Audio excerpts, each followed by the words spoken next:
Praise the lord. దేవుని శ్రేష్టమైన నామమునకు మహిమ కలుగును గాక. ఈరోజు దేవుని వాగ్దానము, ఆయన నీ మాట వినగానే నీకు ఉత్తరం ఇచ్చును. యెషయా గ్రంథము 30వ అధ్యాయము 19వ వచనము.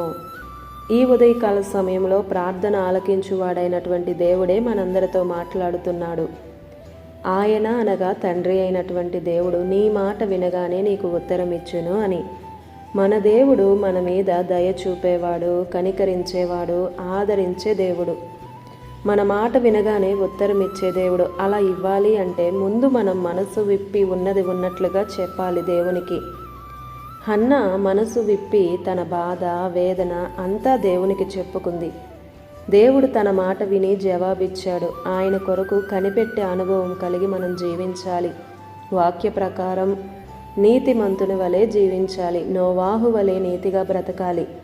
మనకు దేవునికి అడ్డంగా ఏ పాపములు అడ్డుగోడగా ఉన్నాయో వాటిని విడిచిపెట్టాలి.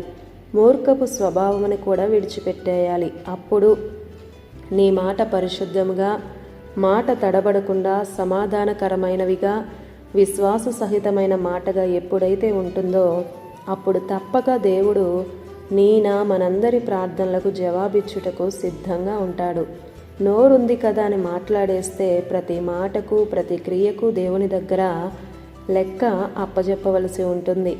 మితముగా మాట్లాడు అని వాక్యం సెలవిస్తుంది.